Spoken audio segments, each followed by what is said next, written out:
Hey, good morning, everybody. It's beginning of Memorial Day weekend, and once again, I've got something different here in the shop to look at.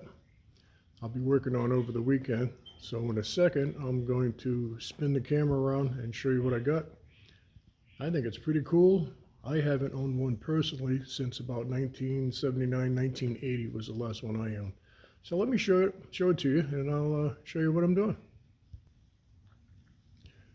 Whoa, a bug crawled in under my door. This is a 1979 Volkswagen Super Beetle. And this is from a new friend I've recently run into with similar interests here locally.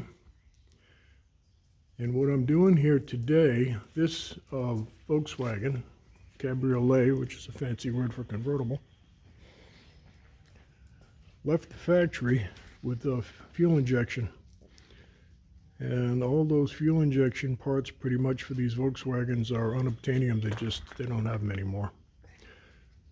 So what's going on here is he bought the vehicle this way for his wife,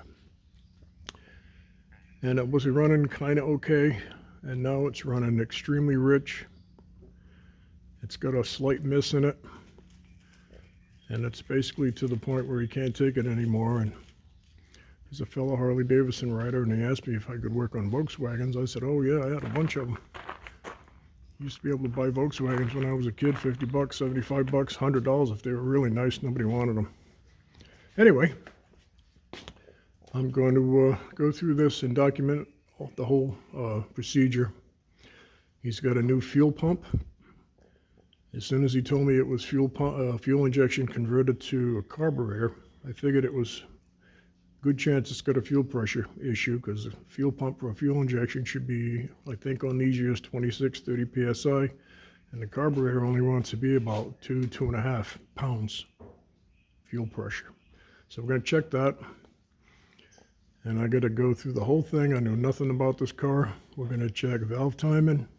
We're going to check timing, ignition timing. We're going to check the valve lash, because you got to check valve lash on a Volkswagen. They have a tendency to get tight.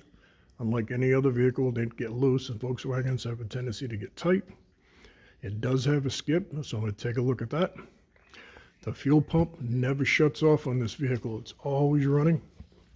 And being it was fuel injected, I'm sure it's got a return line going back to the tank, which probably is going to have to be plugged off. And like I said, I know absolutely nothing about this little bug, but I'm going to get very acquainted with it over this weekend. It's supposed to be rainy, so this is going to be a nice little project for me. And then somewhere down the road, when I get the new building, he's talking about bringing this thing back. He's slowly buying a bunch of new parts for it and just going all through this and doing a paint and body restoration on it. So that'd be pretty cool.